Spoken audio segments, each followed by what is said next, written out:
तमाम हम्द है उस खालिक़े अज़ल के लिए, तमाम हम्द है उस खालिक़े अज़ल के लिए, सुकून झील को देता है जो कवल के लिए। मैं उनके नाम से करता हूँ इब्तिदाए कलाम, मैं उनके नाम से करता हूँ इब्तिदाए कलाम, वो जिनके नाम भी फरिश्तों ने संभल के लिए। इससे पहले कि ये दुनिया मुझे रुसवा कर दे, तू मेरे जिस्म में मेरी रूह को अच्छा कर दे। किस कदर टूट रही है मेरी वहदत मुझसे, ऐ मेरी वहदतों वाले मुझे यकजा कर दे। ये जो हालत है मेरी मैंने बनाई है, मगर जैसा तू चाहता है अब मुझे वैसा कर दे। मेरे हर फैसले में तेरी रज़ा शामिल हो, जो तेरा हुक्म हो वो मेरा इरादा कर दे। ज़ाया होने से बचा ले मेरे महबूब मुझे, ये न हो वक्त मुझे खेल तमाशा कर दे। मैं मुसाफिर हूँ, सौ रस्ते मुझे रास्ते हैं, मेरी मंजिल को मेरे वास्ते रास्ता कर दे। मेरी आवाज़ तेरी हम्द से लबरेज रहे, मेरी आवाज़ तेरी हम्द से लबरेज रहे। इससे पहले कि ये दुनिया मुझे रुसवा कर दे, तू मेरे जिस्म में मेरी रूह को अच्छा कर दे। अफ्तार ट्रांसमिशन के साथ ITP FM के इस्लामाबाद स्टूडियो से मैं हूं आपका मेज़बान मोहम्मद जाबिर। अस्सलामु अलैकुम प्यारे पाकिस्तान, हमारे पाकिस्तान, सारे पाकिस्तान। हवा के दोष पर मुंतज़िर समातों को पुरखुलूस आदाब के साथ खुशामदीद। हर सोमवार और मंगल की शाम 4 से 7 इस नशरियात में आपके साथ मुलाकात हुआ करती है। और आज है रमज़ानुल मुबारक की 19 तारीख सन 1439 ईस्वी और जून की है 4 तारीख सन 2018। इस उम्मीद और ख्वाहिश के साथ प्रोग्राम का आगाज़, सुनने वाले जहां कहीं भी हमारा प्रोग्राम इस वक्त सुन रहे होंगे, अल्लाह ताला के रहम करम से बिल्कुल ठीक होंगे। और हमेशा हमारी दुआ यही रहती है, हंसते मुस्कुराते रहें और ज़िंदगी की नेमतें और बरकतें आप पर यूं ही मेहरबान रहें। हमारा ये प्रोग्राम 92.4 की फ्रीक्वेंसी पर रावलपिंडी इस्लामाबाद समेत इसकी दीगर मुज़ाफ़ात और आज़ाद कश्मीर में सुना जा रहा है, जबकि आप हमारा ये प्रोग्राम पाकिस्तान समेत दुनिया भर में बराह रास्त नशरियात के जरिए इंटरनेट पर भी सुन सकते हैं।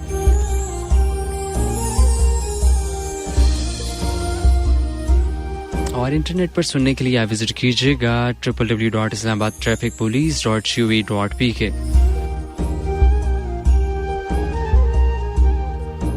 आप इस प्रोग्राम के अंदर शामिल भी हुआ करते हैं और शामिल होने का तरीक़ाकार बहुत ही आसान होता है। आप कॉल कर सकते हैं हमें। कॉलिंग के लिए राब्ते का नंबर 051-926-3184 0561926318 पर आपके मैसेज, आपकी कॉल्स हम तक पहुंच रही होती हैं, जबकि आपके मैसेजेस भी हम तक पहुंचते हैं। मैसेजेस भेजने के लिए आप राइट मैसेज के ऑप्शन में जाएंगे, ITP लिखिएगा, स्पेस दीजिएगा, अपना मैसेज लिखने के बाद सेंड कर देंगे 4471 पर। 4471 पर आपके मैसेजेस हम तक पहुंच रहे होंगे, जबकि फेसबुक पर साथ देने के लिए आप सर्च कीजिएगा ITP FM 92.4 और वहां पर मौजूद प्रोग्राम के दिए गए स्टेटस पर आप कमेंट कर सकेंगे। आपको हमारा साथ रहता है ठीक शाम के 7 बजे तक और 4:17 हुए चाहते हैं स्टूडियोज की टाइम मशीन पर।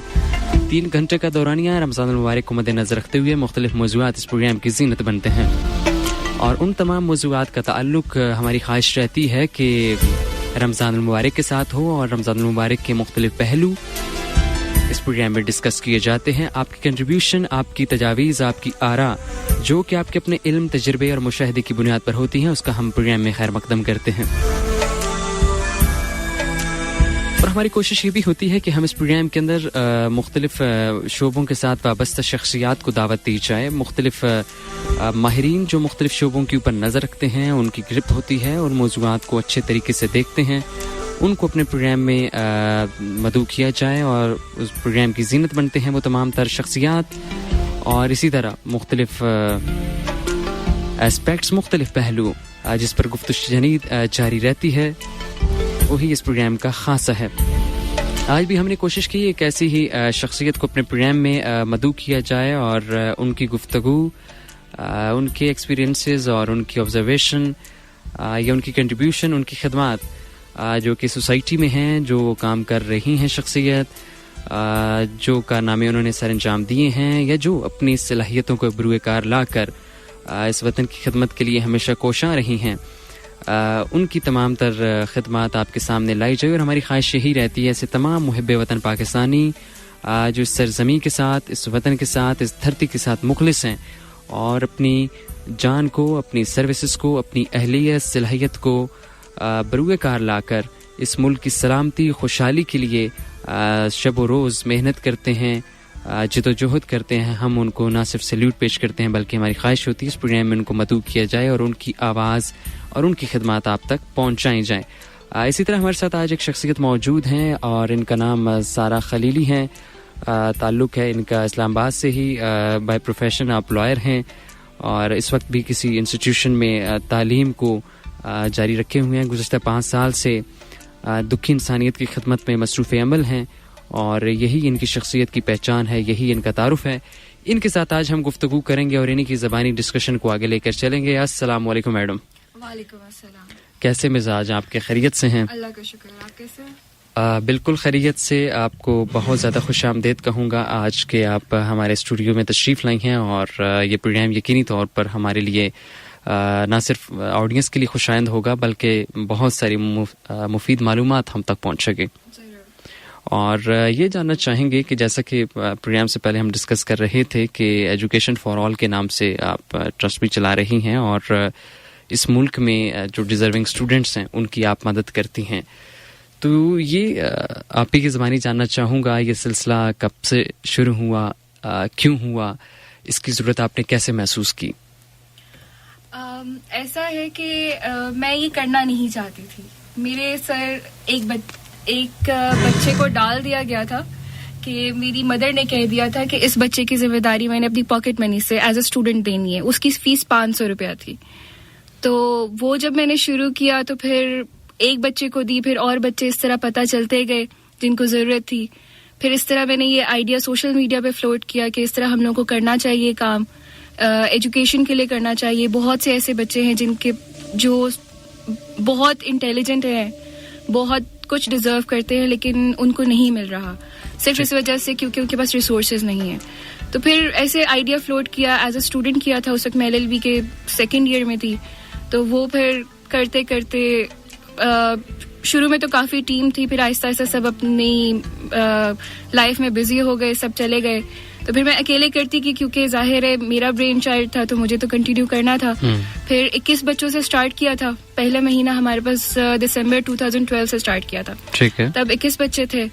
फिर अभी माशाल्लाह 100 से ऊपर बच्चे हैं माशाल्लाह, जिनकी हम लोग मंथली फीस देते हैं। और बच्चे ऑल ओवर पाकिस्तान हैं, इवन बलूचिस्तान के रूरल एरियाज में जिनका लोगों का नाम भी नहीं पता, ऐसे एरियाज में भी बच्चे हैं हमारे पास। ठीक है।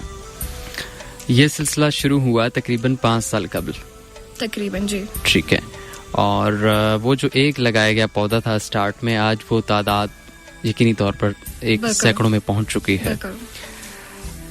पाकिस्तान में ऐसे बेशुमार आपकी तरह की शख्सियात, अजीम इंसान ये काम सर अंजाम दे रहे हैं। आपने देखा होगा हर शोबे में खिदमात उनकी कोशिश होती है कि सर अंजाम दें।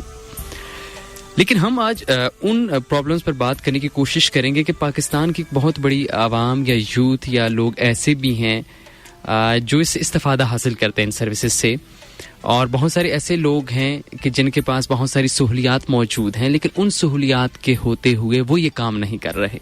ठीक है। क्या वजह है कि किस चीज़ ने आपको मजबूर कर दिया कि ये काम आपको करना चाहिए? आप नहीं भी कर सकती थी, ये रियासत का भी काम होता है कि वो बच्चों को तालीम दे। वो कौन सा एलिमेंट था, वो ऐसा कौन सा वाक़या था, ये कौन सा ऐसा डिजास्टर था जिसने कहा कि ये काम आपको करना चाहिए? डिजास्टर तो नहीं कह सकती। एक तो ये कि मेरी अपनी फैमिली में काफ़ी फाइनेंशियल इश्यूज थे जब मैं बड़ी हो रही थी. शायद वो बैक ऑफ द माइंड था जिसकी वजह से मुझे था कि बच्चों को पढ़ना चाहिए.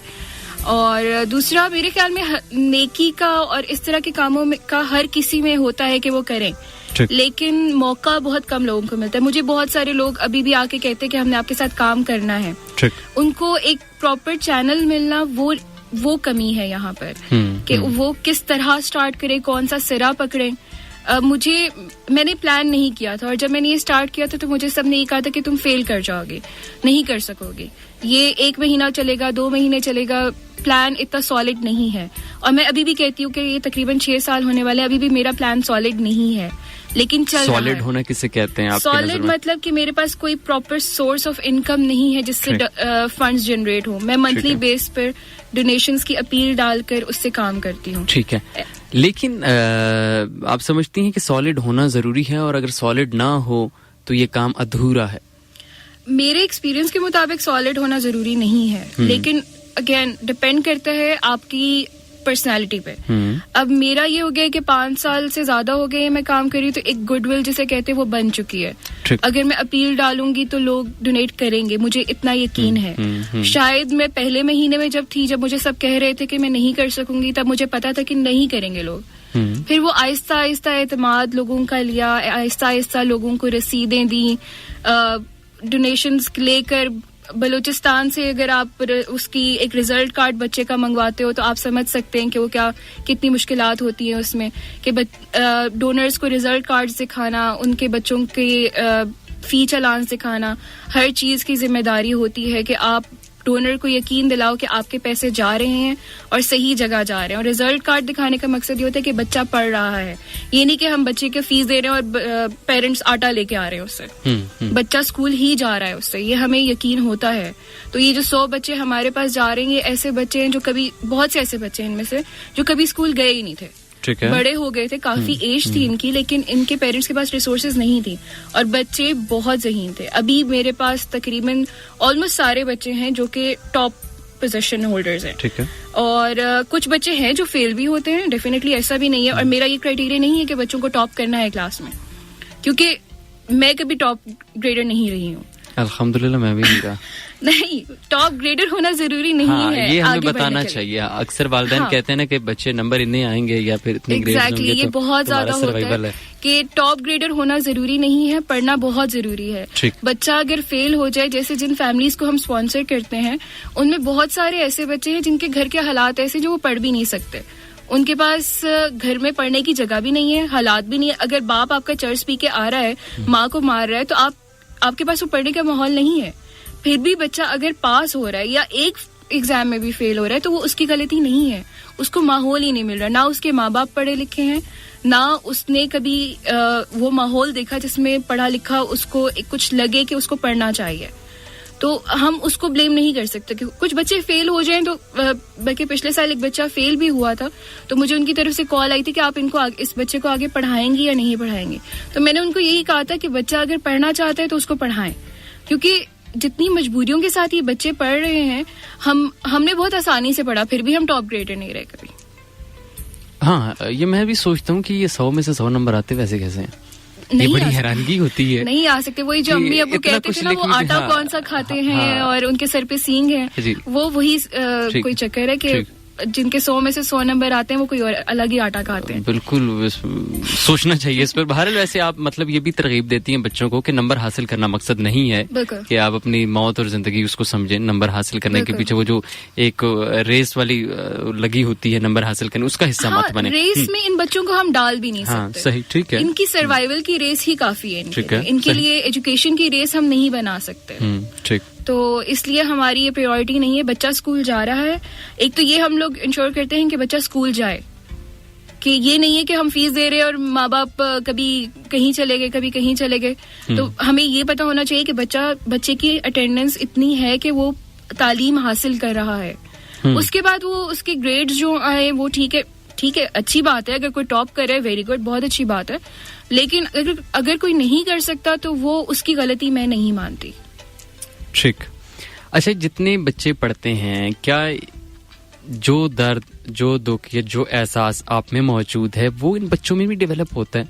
क्या इनके अंदर भी ख्वाहिश होती है कि हम पढ़ने के बाद भी ये काम करें आपकी तरह, कि अगर हमारा किसी ने हाथ पकड़ा है तो हम भी ये चेन की सूरत आगे लेकर चले? अच्छा, ऐसा है कि जो बच्चे मेरे पास हैं, मेरा उनसे डायरेक्ट कांटेक्ट नहीं होता। अच्छा, नहीं। मेरे कुछ रिसोर्स पर्सन हैं, उनके थ्रू मैं फीस भेजती हूँ जो मंथली होते हैं। लेकिन कुछ ऐसी बच्चे होते हैं जो कि मुझे जिनको मैं सेमेस्टर फीस देती हूँ, जो एडल्ट्स हैं। उनका ये होता है कि वो कभी कहते हैं कि आप हमें उधार दे दें, कभी कुछ ऐसा होता है, तो मैं उनको ये कहती हूँ कि आप मुझे वापस ना करो, आप मेरे ट्रस्ट को, एजुकेशन फॉर ऑल को वापस करो, या फिर जब आप स्टेबल हो जाओ तो फिर अपने जैसे किसी को ढूंढो और उसको सपोर्ट करो। ये मैं बच्चों से एक्सपेक्ट नहीं कर सकती कि वो बड़े होके कुछ मेरे जैसा बनेंगे, क्योंकि मेरे पास जो रिसोर्सेज थी वो उन बच्चों की शायद ख्वाब में भी ना हो। नहीं, मान लिया, ओके, रिसोर्सेज जो आपके पास है उनके ख्वाब में ना हो, लेकिन ख्वाब बजाते खुद तो हो सकता है, नीयत तो हो सकती है, और नीयत और ख्वाब का ताल्लुक तो रिसोर्सेज के साथ नहीं। उन बच्चों को शायद पता भी नहीं कि उनकी फीस कोई और, मतलब कोई सारा खलीली भर रही है। ठीक। या और इनफैक्ट मैं भी नहीं पे कर रही होती, मैं तो एक बीच में मीडियम हूँ, दरमियान में एक ब्रिज हूँ। तो मोस्टली बच्चों को पता भी नहीं है कि सारा खलीली कौन है, मोस्टली पेरेंट्स को भी नहीं पता। सही। वो रिसोर्स पर्सन जो उनके एरियाज में है उनको पता है कि कोई पैसे भेज रहा है, कोई एक ट्रस्ट है, कोई इदारा है जो कि भेज रहा है। तो मैं लोगों के सामने नहीं आती इस तरह। सही। बात हमने इस पर बहुत सारी करनी है, लेकिन प्रोग्राम के आगाज में जैसे कि रमज़ान ट्रांसमिशन है तो कोई नातिया कलाम भी इस प्रोग्राम का यकीनी तौर पर हिस्सा बनेगा, और उसके बाद गुफ्तगू को जारी रखेंगे। और ऑडियंस से भी यही कहूँगा कि आप कॉल करना चाहेंगे तो राब्ते का नंबर 05192631884 होगा। आप हमारे गेस्ट से भी डायरेक्ट बात कर सकते हैं। आपके मैसेजेस हम तक पहुंचेंगे, राइट मैसेज के ऑप्शन में जाकर ITP लिखिएगा, स्पेस दें, अपना मैसेज लिखने के बाद सेंड कर दें 4471 पर, जबकि फेसबुक पर साथ देने के लिए सर्च कीजिएगा ITP FM 92.4। अफ्तार ट्रांसमिशन में आपका मेज़बान मोहम्मद शाबिर बातचीत के सिलसिले को जारी रखते हैं, हमारे साथ रहिए।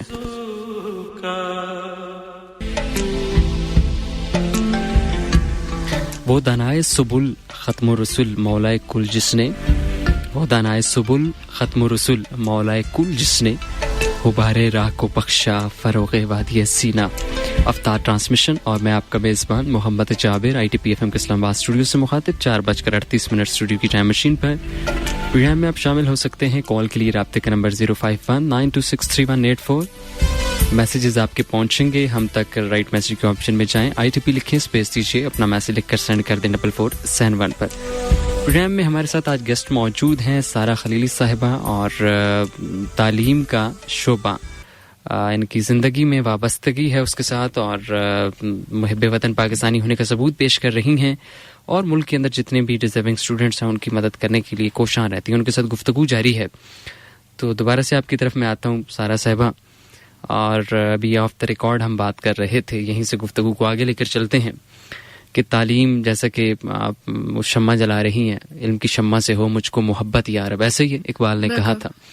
बचपन से हम ये पढ़ते भी आए, अल्लाह के साथ अहद करते भी आए, इल्म की शम्मा से हो मुझको मोहब्बत यार, और फिर ये भी कहा दर्दमंदों की ज़ईफ़ों से मोहब्बत करना, ये भी कहा, और हो मेरा काम गरीबों की मदद करना, ये सब कहा।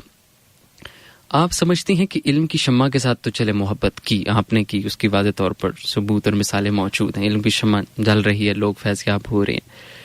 उससे आगे आते हैं अगले सेंटेंस पे, जहाँ पर हो मेरा काम गरीबों की हिमायत करना, दर्दमंदों की ज़ईफ़ों से मोहब्बत करना। ये कॉन्सेप्ट आपके यहाँ तो जिंदा है, एहसास रखती हैं आप, दर्द दिल हैं, तभी तो आप खिदमत कर रही हैं। ये सोसाइटी में कहाँ देखती हैं, क्या ये अहद जो बचपन से पढ़ते आए, जवान हुए, नौकरियां लगी, घर बसाए, यहाँ तक पहुँच गए, 10-20 साल तो, मेरे ख्याल 10-12 साल तो हर शख्स ने ये दुआ पढ़ी है। इस दुआ के साथ या इस अहद के साथ कितनी पासदारी हुई है, या कितना इस अहद को निभाया है, ये मैं आपकी ज़बानी जानना चाहूँगा। अच्छा, मैं ये काफ़ी चेंजिंग कॉन्सेप्ट अब देख रही हूँ। पहले इतना वॉलंटियर वर्क नहीं हो रहा था, ठीक, स्पेशली रमज़ान के अगर मैं बात करूँ तो रमज़ान दस्तरखान बहुत ज़्यादा हमारी यूथ इसमें शामिल है जो कि ये काम कर रही है। आप बाहर इस्लामाबाद में, पिंडी में, बल्कि कराची में, इवन हर जगह निकल के देखें, काफी लोग अब ये काम कर रहे हैं।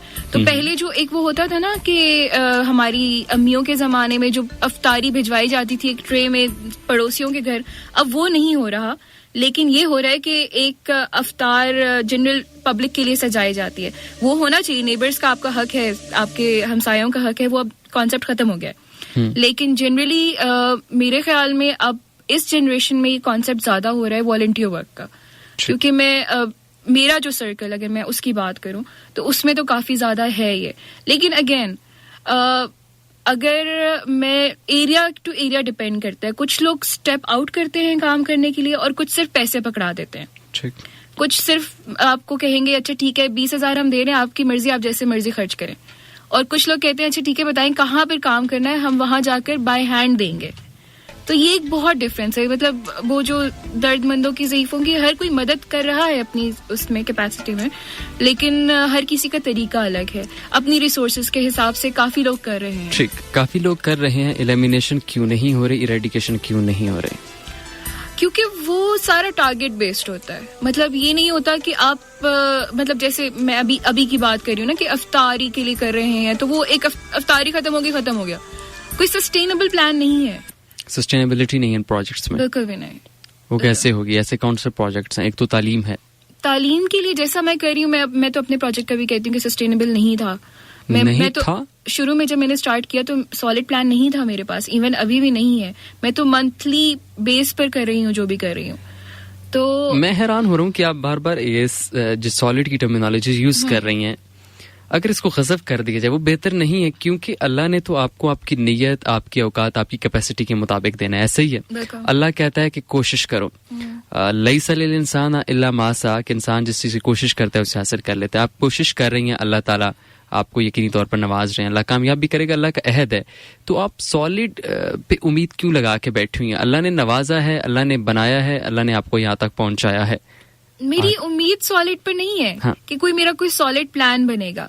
मैं ये बता रही हूँ कि मेरे पास सॉलिड प्लान नहीं है, फिर भी ये चल रहा है। बहुत बार ऐसा होता है कि शुरू मेरे पास डोनेशंस 25,000 से ना भी हो, सस्टेनेबिलिटी तो बहरहाल मौजूद है ना। जितना यहाँ तक आप लेके आएंगे, एक पौधे को आपने बीज बोया, लगाया, खुदा के सहारे सस्टेनेबल है। लोगों के सहारे नहीं, लोगों की तो हम बात ही नहीं कर रहे। लोगों खुदा के सहारे तो सब कुछ सस्टेनेबल में हो तो चीजें बड़ी फिर खराब हो जाए। तो इसी लिहाज से अगर बाकी प्लान्स की बात करें तो वो बहुत शॉर्ट टर्म होते हैं कि एक बच्ची की शादी करवा दी, जहेज इकट्ठा कर लिया, बस चलो ठीक है वो प्लान खत्म हो गया, बस मूव ऑन।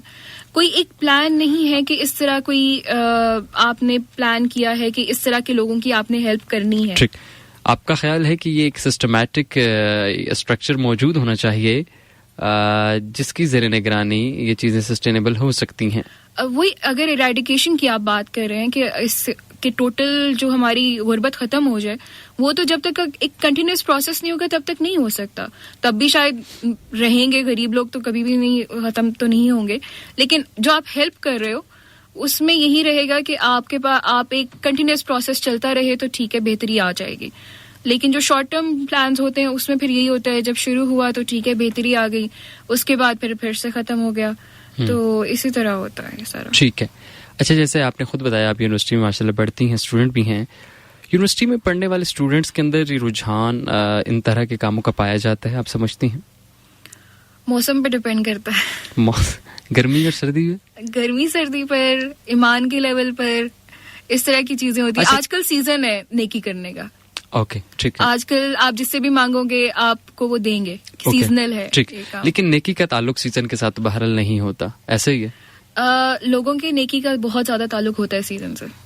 नहीं तो 11 महीने जो बाकी हैं वहाँ तो सीजन फिर ऑफ होगा। फिर सीजन मतलब ये एक शख्स को रमजान नसीब भी ना हो। फिर नहीं, इस लिहाज से मैं सीजन की बात कर रही हूँ कि सीजन नेकी का, मैं गर्मी सर्दी की नेकी की बात नहीं कर रही। अभी आजकल रमजान है तो आजकल सारे नेक है, शैतान बंधा हुआ है तो आजकल सारे नेक। ठीक है, लेकिन ये नेकी का जो असर है वो 1 माह तक ही महदूद क्यों?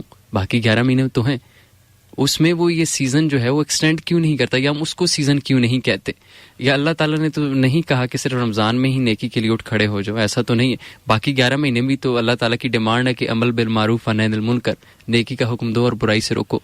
वहाँ पर ये फिर पसे पुष्ट ये तालीमात क्यों डाल दी जाती हैं, या फिर ये रहनुमाई वहाँ पर हमारी कहें कि तवज्जो का मरकज क्यों नहीं बन पा रही होती? अच्छा, मेरा जो एक्सपीरियंस है ना उसके मुताबिक जो अब की जो यंगर लॉट है वो बहुत वॉलंटियर वर्क करना चाहती है, बहुत ज्यादा करना चाहती है, लेकिन उनको मौका नहीं मिलता। क्यों नहीं मौका मिलता उनको? मैं अपना पर्सनल एक्सपीरियंस बताऊं, मैंने जब जब मैंने यूनिवर्सिटी ज्वाइन की थी, मैं असल में मेरा बैकग्राउंड, मेरे पेरेंट्स वगैरह सब यूएई में है। मैं पाकिस्तान आई थी और मुझे कोई काम करना था, क्योंकि जाहिर है फैमिली से दूर होते, हॉस्टल में रहते थे, डिप्रेशन हो जाता है, इस तरह का होता है, तो मुझे कोई वेलफेयर काम करना था। मुझे नहीं समझ आ रही थी कि मैं ऐसा क्या करूं। मैंने गूगल की एनजीओज और मैंने एक एक को कॉल करना शुरू किया कि मुझे वॉलंटियर वर्क करना है। तो सबने मुझसे ऐसे काफी लोगों ने तो मेरे मुंह पे कॉल बंद कर दी कि नहीं चाहिए हमें, किसी ने कुछ कहे बगैर ही कॉल बंद कर दी, और कुछ लोगों ने मुझसे ऐसे कहा कि जैसे मैं उनसे कुछ ले रही हूँ। तो ये जो एनजीओज वगैरह होती हैं जो बहुत एस्टैब्लिश्ड होती हैं, वो आपको इजीली वॉलंटियर वर्क नहीं करने देती। नहीं, एनजीओ का सहारा लेना ही क्यों है? अगर आप डेडिकेटेड हैं, इतने कमिटेड हैं, एनजीओ क्यों जरूरत पेश आती है आपको? आप एनजीओ के बगैर तो वॉलंटियर कर सकते हैं। ऐसे बेशुमार काम मैं गिनवा सकता हूँ। हमारे ये पड़ोस में पिम्स हॉस्पिटल आपके सामने, Pakistan institute of medical sciences, आप वॉलंटरीली काम करना चाहते हैं, वहां पर सिंपली एक बंदा चला जाए और उन मरीजों को गाइड करे जो अस्पताल में आते हैं, जिनको डिपार्टमेंट्स का नहीं पता होता। वॉलंटरीली बात कर रही है, कितनी बड़ी नेकी, क्या आप रास्ता दिखा रहे हैं। मैं कहता हूँ कि इस मुआशरे के अंदर सिर्फ अखलाक को अच्छा करने के लिए ही आप लोगों को तरगीब देना शुरू कर दें। ना तो रुपए पैसा खर्च होता है, ना कोई मीडियम चाहिए, ना कोई आपको रेफरेंस चाहिए, ना किसी एनजीओ की जरूरत है। ये तो बेसिक पैरामीटर्स हैं। सिरा कोई पकड़ा दे तो मेरे सिरा नहीं, सिरा तो फिर अल्लाह आपको पकड़ा देगा। अल्लाह तो कहता है नियत भाई चाहिए हमें, ठीक है। उसका ताल्लुक क्वांटिटी के साथ तो बहरल नहीं है ना, थोड़ा है, कम है, ज्यादा है, वो तो अल्लाह तो की जात तो हमारी क्वालिटी देखती है। मैं जो देखती हूँ ना कि अगर कोई करना चाहता है तो वो फिर कहते हैं हमें सर्टिफिकेट मिलेगा कि तो, आप। अच्छा, ये दो चीजें अलग। मुझे एक इशफाक अहमद की बात याद आ गई है, मैं दोबारा इसकी तरफ आता हूँ, इंटरेस्टिंग बात है।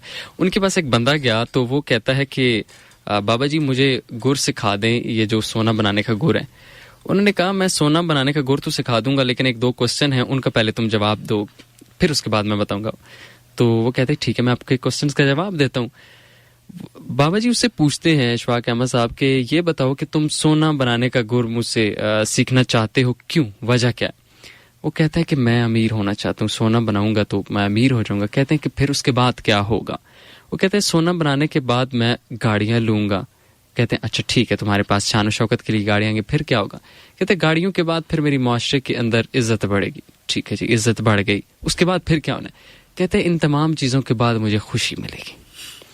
कहते हैं अच्छा, मतलब ये कि तुम्हें खुशी चाहिए, तुम्हें सोना नहीं चाहिए। ये दोनों अलग अलग एंटिटी है, ठीक है। जो आप बात कर रही हैं, एक है सर्टिफिकेट चाहिए और एक है कि अल्लाह की रजा के लिए काम करना। ये दोनों अलग चीजें हैं। ये पहले डिफाइन करें। जिन यूथ की आप बात करें कि वॉलंटरीली बहुत काम करने को तैयार हैं, क्या वो सर्टिफिकेट के लिए काम कर रहे हैं या अल्लाह की रजा को अल्लाह ताला की रजा के लिए काम कर रहे हैं? ये उनको डिफाइन करना होगा। उनकी नीयत क्या है, उनकी डेस्टिनेशन क्या है, वो कहाँ पर पहुंचना चाहते हैं।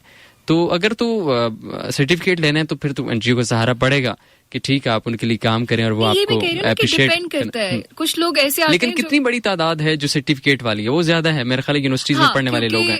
यूनिवर्सिटीज में पढ़ने तो हम उनको क्यों ना एजुकेट करें कि सर्टिफिकेट अहम नहीं है आपकी, उनके लिए अहम है क्या? मसलन उनकी सीवी में एक एडिशन हो जाती है। अल्लाह जानता है सीरियसली सीवी के अंदर ऐसी कोई चीजें आपको मेरा नहीं ख्याल सारा फ्राहम करती है। मैंने ऑन एयर बता रहा हूँ, इंजीनियरिंग की एफएम पे प्रोग्राम कर रहा हूँ, कोई ऐसा जितने भी काम किए हैं कभी सर्टिफिकेट की गर्ज से नहीं किए, और जो सर्टिफिकेट मेंशन किए सीवी के ऊपर उसकी बुनियाद पर कभी अच्छी नौकरी भी नहीं मिली। वो सर्टिफिकेट आपकी जाती ग्रूमिंग बहुत जरूरी है, ये आप बात दुरुस्त करेंगे। स्किल्स का अहम होना भी बहुत जरूरी है, आप कितने शार्प हैं, आप कितने डेडिकेटेड कमिटेड, ये सब चीजें अहम है।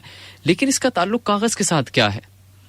कागज के साथ तो बेशुमार काम है। देखिए मेरी बात सुने, जब होता है ना कि आपने जो आप रोजी रोटी, एजुकेशन और ये सारी चीजें, ये सब बहुत कनेक्टेड हैं। मसलन आप एग्जांपल दीजिए। आप एजुकेशन का आपका मकसद at the end of the day है पैसे कमाना, तो फिर ओके, पहले तो ये मकसद ही यकीनी तौर पर मैं काफी बच्चों को पढ़ा रही हूँ सिर्फ इसलिए ताकि उनमें से एक बच्चा पढ़ जाए जो कि बड़ा होके कमाकर पूरी फैमिली को फीड कर सके।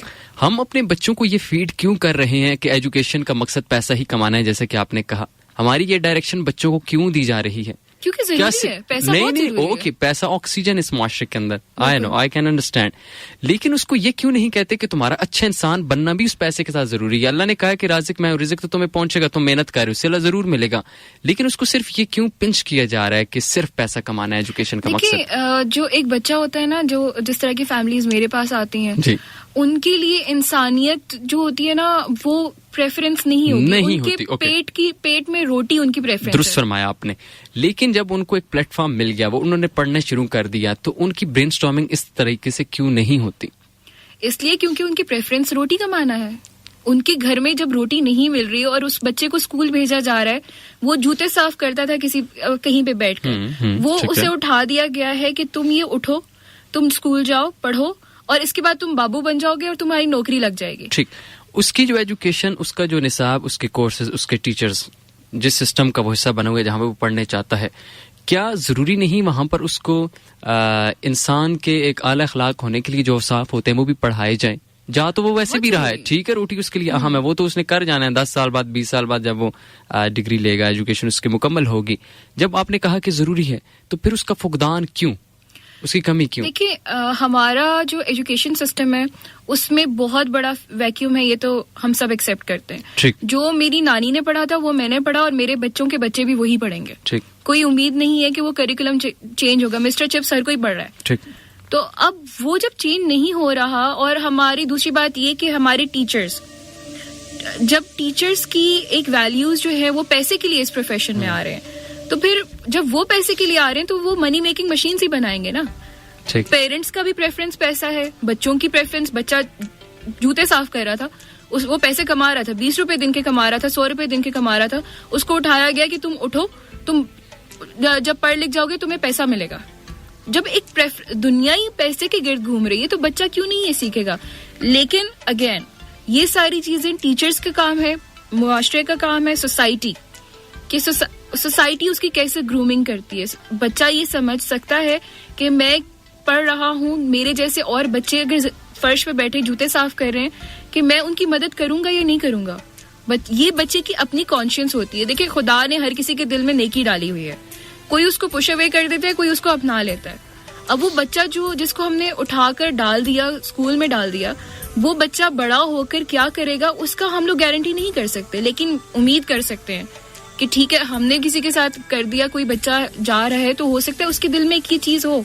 अब मैं जैसे मैंने बताया कि शायद मेरे अंदर बैक ऑफ द माइंड ये चीज थी कि मैं जब बड़ी हो रही थी तो हमारी फाइनेंशियल वो थी, एक प्रॉब्लम्स थी, तो शायद इस वजह से मैंने ये स्टार्ट किया कि किसी और को फाइनेंशियल प्रॉब्लम्स ना हो। ठीक। तो ये बैक ऑफ द माइंड बच्चे की चले ना चले वो एक अलग चीज होती है। नहीं, दुरुस्त फरमाया, अलग चीज है, लेकिन क्या हमारी जिम्मेदारी नहीं कि हम बड़े हैं, वो तो नहीं जानता कि हम उसकी ब्रेनस्टॉर्मिंग करें। आप कह रही है ना कि उम्मीद है कि बेहतर ही होगा। ये शेर अच्छा है कि पेवस्तर है शजर से उम्मीद है बहार रख। ओके, उम्मीद रखते हैं, शजर से पेवस्तर भी रहते हैं, लेकिन शजर किधर है?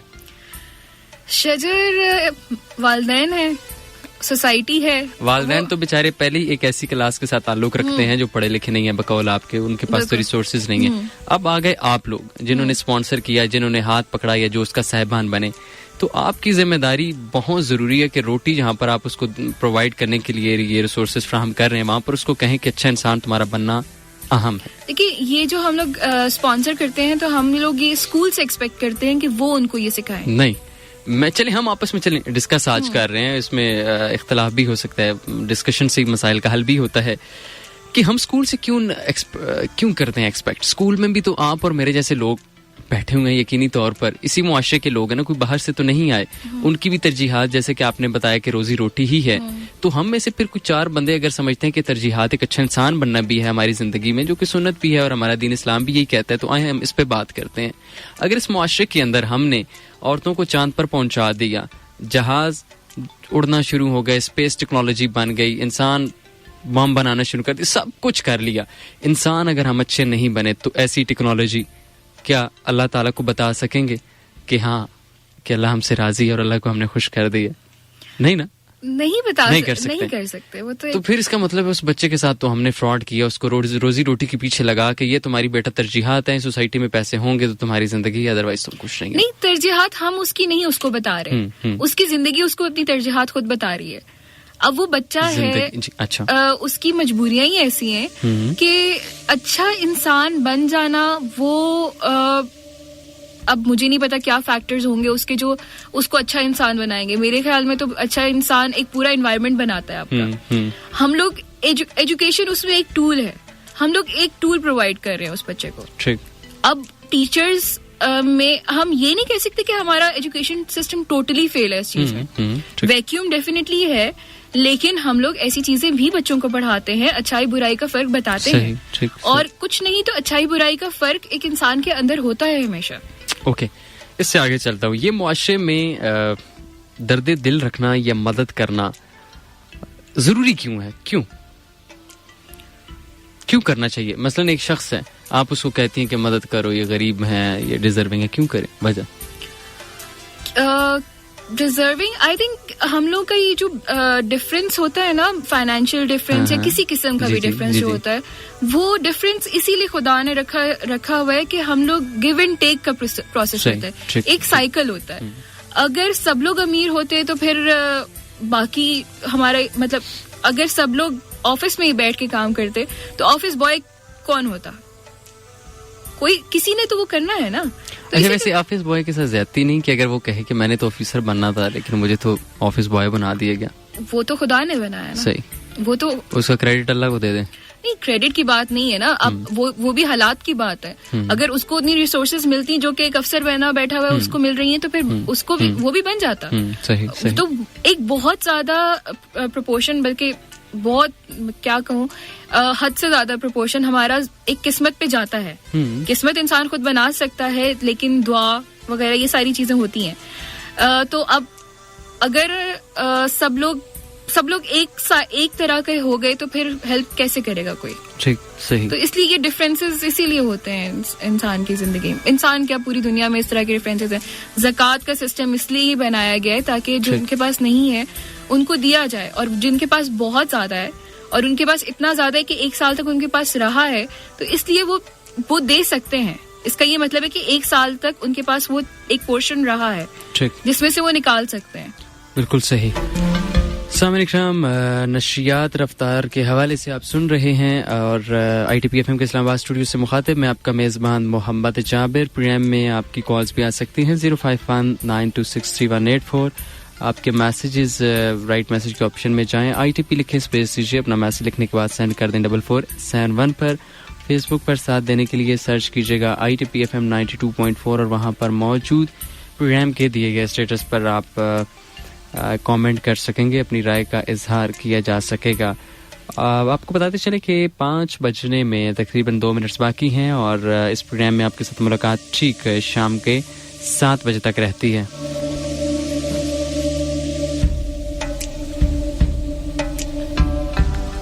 खालिद हसन, शुक्रिया, आपका मैसेज हम तक पहुंचा है और आप प्रोग्राम को सुन रहे हैं। नईम खान, आपने रावलपिंडी से हमारा साथ दिया, शुक्रिया आपका भी।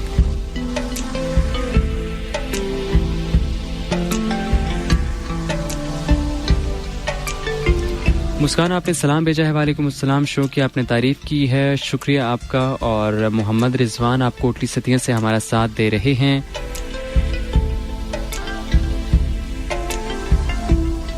और आपने कहा है कि हम भी इस प्रोग्राम में आपके साथ मौजूद हैं, शुक्रिया। शुक्रिया आमना खान, आपने भी हमारा साथ दिया। अच्छा सारा, ये भी बताइएगा कि एक ऐसा शख्स जिसके पास रिसोर्सेज नहीं है, जितना माशाल्लाह आप काम कर रही हैं, बहुत कम कैपेसिटी में काम करना चाहता है तो क्या करें? अपने इर्द गिर्द देखें। जरूरी नहीं कि आप बड़े लेवल पे करें। सही। आप रोड पे जाओ, बहुत से ऐसे लोग मिल जाते हैं जिनको हेल्प की जरूरत होती है।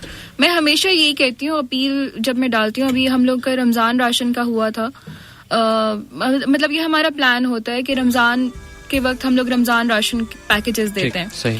उसके बाद ईद के कपड़े देते हैं अंडर प्रिविलेज बच्चों को।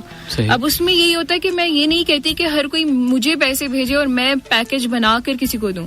हर कोई अपने इर्द गिर्द देखे, बहुत ऐसे लोग मिल सकते हैं। अपने नेबर्स में देखे, कभी दरवाजा खटखटाएं तो अंदर क्या हाल चल रहा है ये तो देखें, पता चल जाएगा आपको। बिल्कुल ठीक है। और कॉलर्स की तरफ भी बढ़ते हैं, देखते हैं कि कौन कहां से हमारे साथ मौजूद हैं। 0519263184 05192631184। रफ्तार ट्रांसमिशन में आपका मेज़बान मोहम्मद जाबिर। और सोमवार की शाम ना सिर्फ बल्कि मंगल की शाम भी 4 से 7 आपके साथ इस प्रोग्राम में मुलाकात हो रही होती है। और जाहिद यूनस इस्लामाबाद से आप हमारा साथ दे रहे हैं, शुक्रिया, आपने प्रोग्राम की तारीफ की है।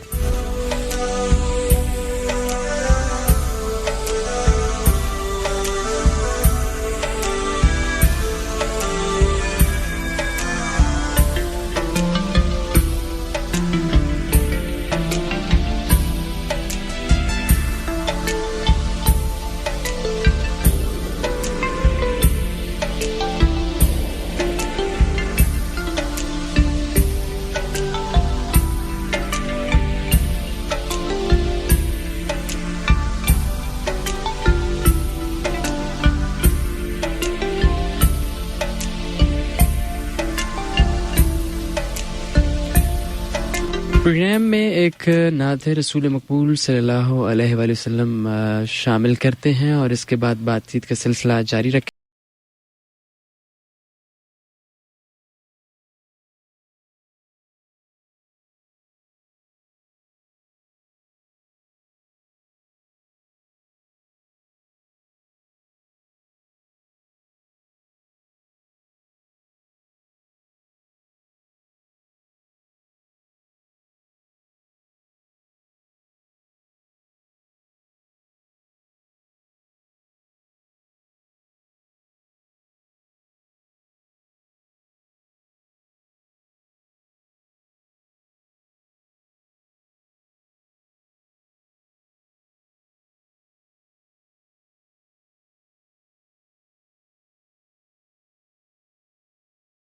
शहीदो सारा जाना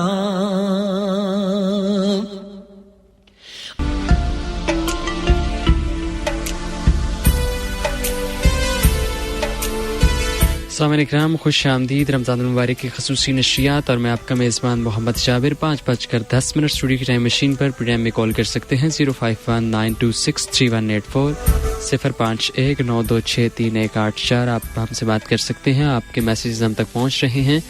राइट मैसेज के ऑप्शन में जाएं, ITP लिखें, स्पेस दीजिए, अपना मैसेज लिखकर सेंड कर दें 4471 पर। 4471 पर आपके मैसेज हम तक पहुंचेंगे। फेसबुक पर साथ देने के लिए सर्च कीजिएगा ITP FM 92.4 और वहां पर मौजूद प्रोग्राम के दिए गए स्टेटस पर आप कमेंट कर सकेंगे।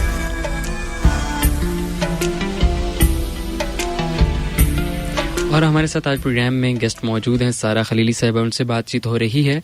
सारा साहिबा, ये भी रमज़ान मुबारक के जैसे कि महीना है, इस पर भी हम बात करते हैं कि रमज़ान का महीने का हमसे क्या तकाजा है और हमें कैसे गुजारना चाहिए। आप इसे किस तरीके से देखती हैं? रमज़ान का तो जैसे हम लोग वही बचपन से सुनते आ रहे हैं ताकि हमें भूखों की तकलीफ का अंदाजा हो सके और ये सारी बातें काफ़ी हद तक सही भी है, लेकिन मुझे नहीं लगता वो हम पे सूट करती है बात कि हम लोग रोज़ा रख के वो फीलिंग हम ला सकते हैं अपने अंदर के जिसके पेट में रोटी 3 दिन से नहीं गई हुई, उसकी फीलिंग हमें नहीं आ सकती जब हम एसी वाले या इवन पंखे वाले रूम में बैठे हुए होंगे। पूरा दिन हम लोग कुछ नहीं करे, रोज़ा रखते हैं जिस दिन उस दिन बस हम लोग थोड़े स्टैंड बाय मोड पे होते हैं कि कम से कम काम करें। तो वो होना तो यही चाहिए कि हम लोग जो रोजमर्रा के काम है वो करते रहें, लेकिन वो होता नहीं है। तो रमजान का यही है, गिविंग सबसे ज्यादा होता है कि आप फील करो कि उनके क्या जो हम मुस्तहिक हैं वो क्या फील करते हैं। दूसरी बात ये कि हम लोग उनके लिए क्या कर सकते हैं। ठीक है, मतलब रमजान का ताल्लुक कहा जा सकता है कि सैक्रिफाइसेस के साथ है, कुर्बानी के साथ काफी हद तक जी। तो इसका मुजाहरा भी मिलता है या सिर्फ भूख और प्यास के साथ ही रोजा यहाँ पर गुजारा जाता है? आप क्या देखती हैं? ये बहुत रिलेटिव चीज है कि किसी का किसी तरीके से होता है, हर किसी के एक आप जनरलाइज नहीं कर सकते। ठीक है, कॉलर को प्रोग्राम में शामिल करते हैं। अस्सलाम वालेकुम। पाकिस्तान जी वालेकुम अस्सलाम। कौन सा हमारे साथ मौजूद है? मोहम्मद मुरसलीन इस्लामाबाद से। कैसे जावेद भाई? जी खैरियत से हूँ, आप खैरियत से हैं मुरसलीन? अल्लाह ताला का लाख लाख शुक्र है। दूसरा आशा तो अब जाने को है, इत्तिकाफ की तैयारियां हैं। क्या बैठ है इस दफा इत्तिकाफ में जावेद भाई? अल्लाह मुझे हिम्मत और तौफीक दे। अल्लाह दे तो बैठ जाएंगे। आखिरी 3 दिन का होता है, लेकिन खवातीन के लिए होता है, मर्द तो नहीं बैठ सकते। खवातीन बैठी है मेरे सामने, पूछ लें इत्तिकाफ पे। अच्छा, और खैरियत से मुरसलीन, आप ठीक है? अल्लाह का लाख लाख शुक्र। मैं इसीलिए फोन किया, मैंने कहा पूछ लूं। तो इंशाल्लाह ये लैलतुल कदर भी शुरू हो गई, आखिरी 4 रातों में से एक रात। अब देखें कौन खुश नसीब होता है इस दफा। कोई आजमाइश वाली तो बात है नहीं है, सिंपली तजल्लियात के दरवाजे। तो ये इसके बारे में यही बताता चलो कि बेशक अल्लाह ताला ने ये कुरान शब कदर में नाज़िल किया ताकि हम सब लोग जान सके कि शब कदर क्या है। शब कदर हजारों महीनों और रातों से बेहतर है, जिसमें रूहुल आलमीन और फरिश्ते अपने पाक परवरदिगार के हुक्म से जमीन पर तशरीफ लाते हैं और यह रात सुबह सुबह तक अमन और इस्लाम की है। अच्छा जावेद भाई, कभी आपने रूहुल आलमीन को या फरिश्तों को देखा? नहीं, मैंने तो ऐसा कोई देखा ना। चले मुरसलीन, ये आपका मसला हल करवा देगा। अगर आपको नजर आई तो क्या कहेंगे पता उन्हें? जी नहीं पता? जी आप बताइए, रहनुमाई कीजिए। आपके सामने आ जाए तो वो कुछ देर आपके सामने रुक जाए तो आप उससे क्या कहना पसंद करेंगे? ये जब ऐसा वाकया पेश आएगा तो तभी देखा जा सकेगा, इस पर कोई मैं कमेंट। उस टाइम पता क्या होता है, उस टाइम आप बंदा अपने हवास भूल जाता है, जुबान से एक लफ्ज निकलता है सुभान अल्लाह, सबसे पहले यही निकलेगा सुभान अल्लाह। जब आप कहेंगे सुभान अल्लाह तो फिर इंशाल्लाह आपका उससे मुकालमा भी हो सकता है, जिसका मुरसलीन। बिल्कुल ठीक, मुरसलीन बहुत शुक्रिया, आपने प्रोग्राम में कॉल किया और हमसे बात हुई। तो मैं आपको इस बारे में देखे कितनी अच्छी मैंने बात की, अगर फरिश्ता आपका और रूहुल आलमीन का भी इसी तरह है। ठीक है, मैं आपकी बाद में आपको समझा भी दूंगा। बहुत शुक्रिया, थैंक यू, अल्लाह हाफिज। और सामने इकराम, बातचीत का सिलसिला तो प्रोग्राम में जारी रखेंगे ही, लेकिन आपको बताते चलें कि 5:15 स्टूडियो की टाइम मशीन में हो रहे हैं और अज़ान असर का वक्त रावलपिंडी इस्लामाबाद समेत और इसके दीगर मुज़ाफ़ात में हुआ चाहता है। अज़ान असर की ब्रेक है और इसके बाद बातचीत के सिलसिले को आगे लेकर चलेंगे, हमारा साथ दीजिएगा।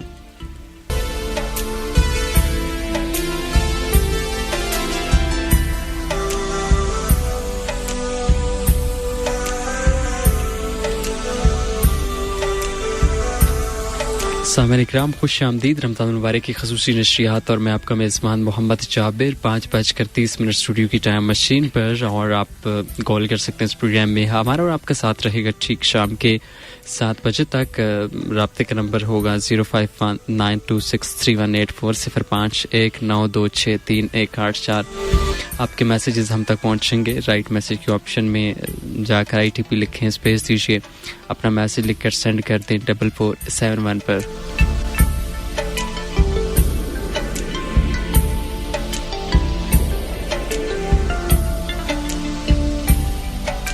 फेसबुक पर भी आप साथ दे सकते हैं, सर्च कीजिएगा ITP FM 92.4। अदील, आप अडियाला रोड रावलपिंडी से हमारा साथ दे रहे हैं। आपने कहा कि माशाल्लाह ये प्रोग्राम अच्छा है और नेकी का काम है बच्चों को तालीम दिलवाना, ताकि जब बच्चे पढ़े लिखेंगे तो मुआशरा बेहतर होगा। शुक्रिया, आपने सही कहा है। और अपनी मेहमान शख्सियत की तरफ दोबारा चलते हैं। सारा खलीली साहिबा मौजूद है ना आप यहीं पे? बिल्कुल। जैसा कि इससे पहले हम ऑफ द रिकॉर्ड बहुत सारी बातें कर रहे होते हैं, क्योंकि अपनी भी एक ब्रेनस्टॉर्मिंग हो रही होती है और एक्सचेंज करते हैं अपने ख्यालात और नज़रियात।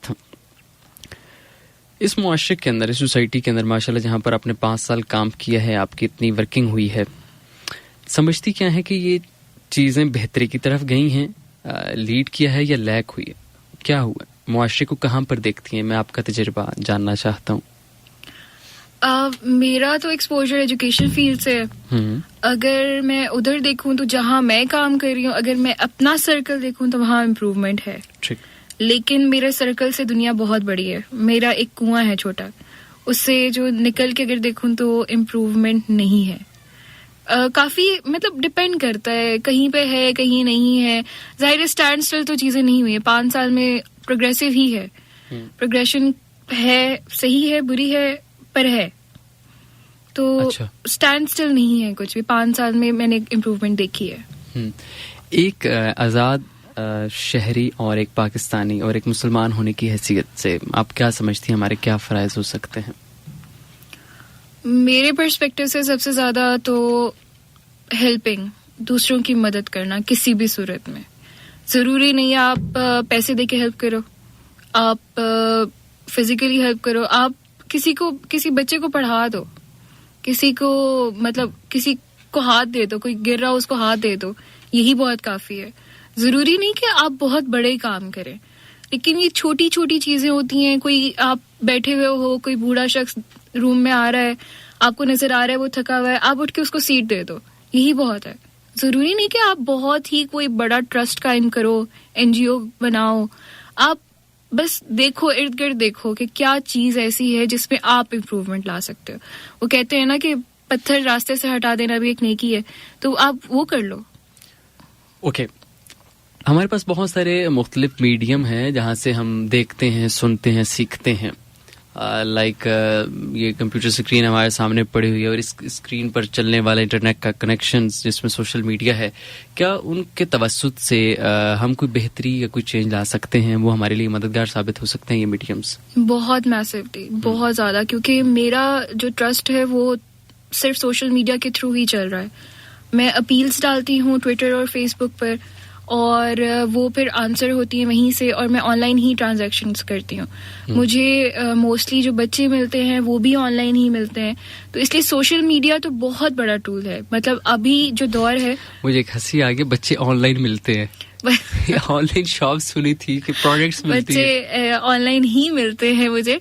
जैसे कोई मुझे बता रहा होता है कि फलां जगह एक बच्चा मतलब है, कम्युनिकेशन जो बेसिकली ऑब्वियसली मीडिया तो मीडियम है एक हमारे लिए, तो मेरे लिए तो बहुत बहुत ज्यादा हेल्पफुल है। मैं लिखती हूँ, कभी लिखती थी, तो मैंने लिखना सोशल मीडिया से सीखा है। ट्विटर और फेसबुक से मैंने लिखना सीखा है, पढ़ना मैंने वहां से सीखा है। बहुत हद तक इन्फॉर्मेशन वहां से मिलती है। नॉलेज नहीं कह सकती, इन्फॉर्मेशन मिलता है, वो बहुत ज्यादा एक कांस्टेंट सोर्स ऑफ इन्फॉर्मेशन है। तो सोशल मीडिया अब के दौर में बहुत इम्पोर्टेंट है, मैसिव हेल्प है। ठीक, आप समझती हैं कि इसका बेहतर इस्तेमाल करके मस्बत इक़दाम उठाए जा सकते हैं? बिल्कुल, बहुत ज्यादा। क्या कहा जा सकता है कि हमारी किताबों से ज्यादा ये पावरफुल अब टूल बन चुके हैं? हम इतना किताबों से शायद नहीं सीख पा रहे जितना ये मीडियम्स हमसे सिखा रहे हैं। एप्टीट्यूड की बात है। कुछ लोग होते हैं वो सिर्फ किताबों से ही सीख सकते हैं, कुछ लोग होते हैं जो कि जिनके लिए यही काफी है। अब एक बंदा है जिसको अखबार पढ़ने की आदत है, उसको ट्विटर की 5 ट्वीट से समझ नहीं आएगी कि दुनिया में क्या हो रहा है। तो इसलिए एक आपके एप्टीट्यूड की और आदत की बात है कि आप अपनी आदतें कैसे बदल लेते हो। किसी ने अपने आप को ट्रांसफॉर्म कर लिया इसके हिसाब से, सोशल मीडिया के हिसाब से, कि सोशल मीडिया नहीं, इनफैक्ट स्क्रीन्स के हिसाब से, कि बुक्स भी इसी पे PDF में मिल जाती हैं, आप इसी में पढ़ते हो, कि आपको कागज की जरूरत ही नहीं रही। इवन लेक्चर्स आपको मिल जाते, फिर आपको टीचर्स की जरूरत नहीं रहती। तो इस तरह ये आपके एप्टीट्यूड की बात है कि कुछ लोगों को आप 1-to-1 चीज चाहिए होती है, और कुछ लोग होते हैं जो कि ऑन स्क्रीन इतने यूज्ड हो जाते हैं कि उनको 1-to-1 इरिटेशन होने लग जाती है, जो कि आजकल बहुत ज्यादा हो रहा है कि ऑन स्क्रीन आप ज्यादा कंफर्टेबल फील करते हो, अपनी दुनिया एक बनाई हुई है, उसी में आप कंफर्टेबल रहते हो। सही। अच्छा सारा साहिबा, कोई जैसे कि आपके काबिल तहसीन इक़दामात हैं, कोई मदद करना चाहे, जैसे कि आपने सोशल मीडिया का बताया, आप तक रसाई कैसे करते हैं, ये कैसे कर सकते हैं? हमारे ऑडियंस बहुत सारे मुहब्बत वतन पाकिस्तानी हैं, वो यकीनी तौर पर आपके तवस्सुत से ये नेकी कमाना चाहते होंगे, वो क्या कर सकते हैं? अच्छा, मुझे ट्विटर पर रीच आउट कर सकते हैं, फेसबुक पे रीच आउट कर सकते हैं, सारा खलीली, SARAKHLILI, ए के बगैर है खलीली। इसमें ट्विटर पे भी आप मुझे सर्च कर सकते हैं और फेसबुक पे भी सर्च कर सकते हैं। और कोई डिजर्विंग हो, अगर आप समझते हैं कि वो डिजर्विंग है, आप उनकी भी मुझे बताएं, लेकिन वेरिफिकेशन आप मुझे उनकी पूरी, अगर कोई मेडिकल केस है तो रिपोर्ट्स वगैरह सारी मुझे चाहिए होती हैं। अगर कोई लड़की जिसकी शादी हो रही है, अंडर प्रिविलेज्ड है, उसको हम लोग जहेज का नहीं करते, वेरी क्लियरली जहेज का इंतजाम हम लाखों में नहीं करते, लेकिन एक वो हम लोग बात समझते हैं कि एक लड़की होती है, उसकी शादी हो रही होती है, तो थोड़ा सा उसको अपनी ख्वाहिश होती है कि उसके एटलीस्ट जोड़ा हो, कुछ पर्सनल चीजें उसकी हों, बेसिक नेसेसिटीज उसकी। तो सिर्फ लड़की के लिए पर्सनली हम लोग वो करते हैं कि वो इस तरह का हो जाए। उसके अलावा सितंबर या फिर जनवरी फरवरी में होता है, जब फीस का होता है, तो हम लोग उसके लिए करते हैं। आजकल ईद के कपड़ों का हो रहा है, वो उसका करते हैं। तो माशाल्लाह, जिसने भी अगर मुझे डोनेशंस देनी है या फिर किसी का बताना हो कि जो डिजर्विंग है, तो मुझे सोशल मीडिया पे रीच आउट कर सकते हैं किसी भी वक्त। तो मैं कोशिश करती हूँ कि जो भी मुझे केस मिले मैं उसको पुट फॉरवर्ड कर दूं आगे। वो फिर वही बात है कि उसका नसीब उसको मिलता है या नहीं मिलता। किसी के लिए मुझे 3-4 लोग एक साथ डोनेशंस भेज देते हैं, किसी के लिए कभी नहीं मिलती है। ठीक है, तो ये वो तरीकाकार हैं कि जिससे आपकी मदद की जा सकती है या आप तक रसाई हो सकती है। बिल्कुल, ये मतलब वो तमाम सही है। हाँ, फेसबुक और ट्विटर पे मुझे इजीली रीच आउट किया जा सकता है। ठीक है, बिल्कुल। सामईन इकराम, जैसा कि सारा खलीली साहिबा आज के प्रोग्राम में हमारी मेहमान शख्सियत है, इनसे बात हो रही है और उन्होंने तरीकाकार बताया कि आप को अगर मदद की ज़रूरत है तो कैसे रसाई कर सकते हैं, या आप मदद करना चाहते हैं तो किस तरीके से बात की जा सकती है। राब्ते का नंबर होगा 0519263184 0519263184 और आपके मैसेजेस भी हम तक पहुंच रहे हैं। राइट मैसेज के ऑप्शन में जाएं, ITP लिखें, स्पेस दीजिए, अपना मैसेज लिखने के बाद सेंड कर दें 4471 पर और आप हमारा साथ निभा सकते हैं। हर सोमवार और मंगल की शाम 4 से 7 इस प्रोग्राम में मुलाकात हुआ करती है रमज़ान मुबारक की ट्रांसमिशन में। और इस वक्त 5:37 हुआ चाहते हैं स्टूडियोज की टाइम मशीन पर।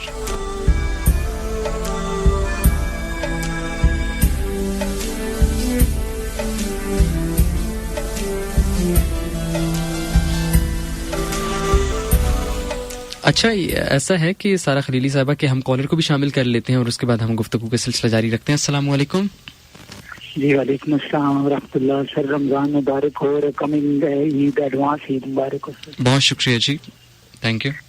सर गुजारिश ये थी कि आज के प्रोग्राम में अपने खुसूसी मेहमान जो सायरा खलीली बेटी जो काम कर रही हैं, अल्लाह इनको जिंदगी दे 100 साल तक और हमेशा इसी तरह करती रहे और उनको इंशाल्लाह। आमीन, शुक्रिया, बहुत शुक्रिया जी, थैंक यू। मेरे ख्वाहिशात का इजहार। और अच्छा, ये ट्रैफिक का जैसे कि डेडिकेटेड हमारा चैनल है कि ट्रैफिक की सूरत हाल को रवान दवा रखने के लिए या फिर जो भी रोड पर होता है उसको सहूलत पेश करने के लिए, उसकी रहनुमाई के लिए कुछ प्रोग्राम्स भी यहाँ पर ऑन एयर किए जाते हैं। स्पेशली यहाँ पर अपडेट्स भी देते हैं। ट्रैफिक को की अहमियत को मद्देनजर रखते हुए आप क्या मैसेजेस देती हैं इस वक्त जो हमें सुन रहे हैं? अपनी लेन में रहें, अपनी लेन में रहें, रास्ता अच्छा। मत काटे। रमजान में रोजा लग रहा है आपको, आप प्लीज खुदारा दूसरों का ख्याल रखें, अपना ख्याल रखें। सबका रोजा होता है, सबको उतना ही रोजा लगता है। गुस्सा कम करें, रोड पे गुस्सा मत निकालें, अपनी लेन में रहें, शॉर्टकट मत इस्तेमाल करें। ठीक है। आपने देखा होगा कि अफ्तारी का जुनून वक्त करीब आता है तो भागम भाग दौड़ शुरू हो जाती है और उसके नतीजे में अपनी लेन से बाहर निकलते हैं या फिर सिग्नल्स का ख्याल नहीं रखा जाता है, वायलेशन होती है, तो जिसके नतीजे में किसी बड़े हादसे का सबब बन जाते हैं। अच्छा, आपकी अपनी ऑब्जर्वेशन क्या है? रोड पर आपने कैसा बिहेवियर देखा है लोगों का? आप समझती हैं कि जो इक़दाम ट्रैफिक पुलिस कर रही है उससे कोई बेहतरी हुई है? यहाँ पे आपने देखा होगा रोड सेफ्टी कैमरास लगाए गए हैं, वार्डन्स मौजूद होते हैं, बाकायदा लेन्स बनी हुई हैं, इशारे बने हुए हैं, उसके साथ साथ साइनिंग बोर्ड्स हैं। तो समझती हैं बेहतरी हुई है? आप बहुत बेहतरी हुई है। इस्लामाबाद में तो बहुत ज्यादा बेहतरी हुई है।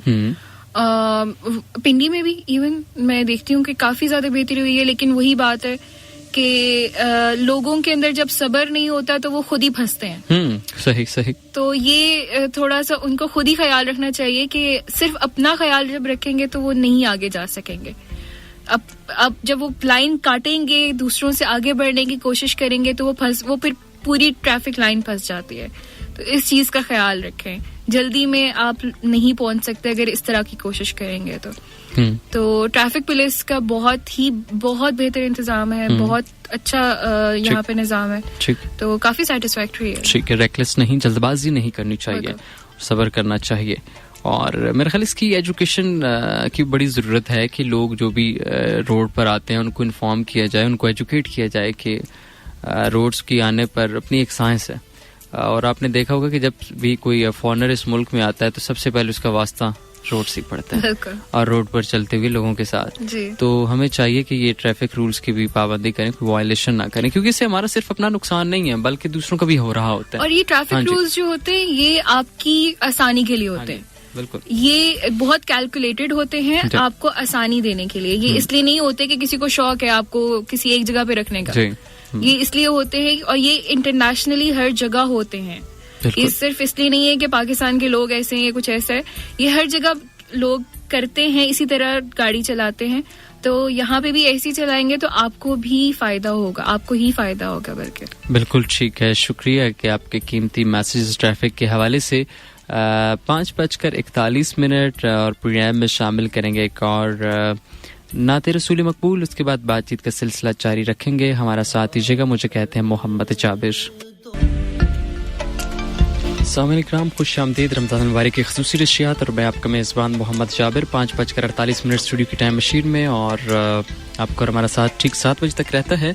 हमारे साथ आज के प्रोग्राम में शख्सियत तशरीफ़ फरमा है सारा खलीली साहब, उनसे गुफ्तगू जारी है बल्कि अपने अख्तामी मराहिल की जाने बढ़ रही है क्योंकि 6 बजे ये प्रोग्राम का पहला सेशन अपने अख्ताम को पहुंचता है। तो प्रोग्राम के अख्ताम पर यानी कि आपके साथ जो गुफ्तगू हो रही है उसके अख्ताम पर क्या पैगाम देंगी हमारे सुनने वालों को?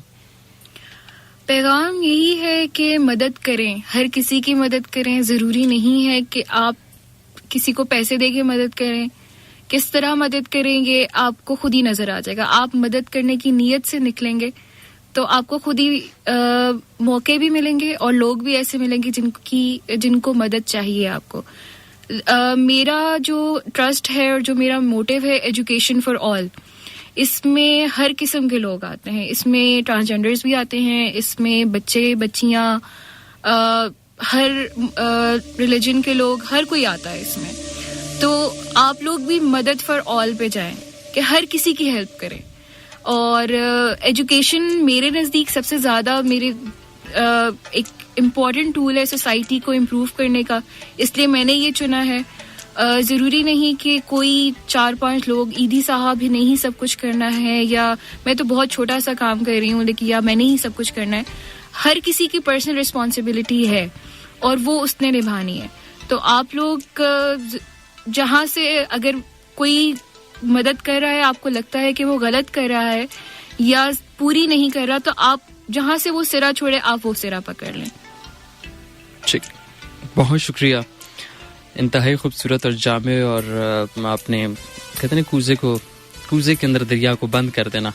और अच्छा लगा आपके साथ गुफ्तगू शनीद हुई. यकीनी तौर पर सुनने वालों ने आज आपकी गुफ्तगू को ना सिर्फ एंजॉय किया होगा बल्कि सीखा भी होगा.